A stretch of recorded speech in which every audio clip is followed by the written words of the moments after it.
দেখাবো। আজকে আপনি নিজে মিছিলে ছিলেন, আজকে যেভাবে লাঠিচার্জ করা হয়েছে সেই লাঠিচার্জ দেখে অনেকেই বলছেন এটা পশ্চিমবঙ্গ নয়, বাংলাদেশ হয়ে গেছে। এটা মমতা বন্দ্যোপাধ্যায়ের রাজত্ব নয়, মোহাম্মদ ইউনূসের রাজত্ব হয়ে গেছে।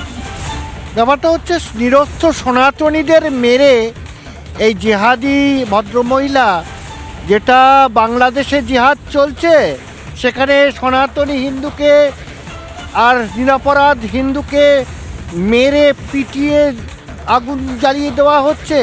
আর এখানকার মানে জিহাদি ভদ্রমহিলা নিরস্ত্র সনাতনী হিন্দুদের ধরে পেটাচ্ছেন। আসল কথা ভাই আর বোনের সম্পর্ক তো। আমি দেখাবো আপনার কোথায় ঠিক লেগেছে। আপনার পিঠে পুরো কালশিটে দাগ পড়ে গিয়েছে, আমি দেখছিলাম, বরফ দিচ্ছিলেন আপনি। আমি দেখাবো একজন সনাতনী হিন্দুকে, আমি দেখাবো। দেখুন, ব্রাহ্মণ মানুষ পইতে রয়েছে, তার পিঠটা দেখুন, দেখতে পাচ্ছেন লাল হয়ে গিয়েছে, বেতের বাড়ি পড়েছে। এই বেতের বাড়িটা বাংলার প্রত্যেকের সনাতনী হিন্দুদের পিঠের বাড়ি।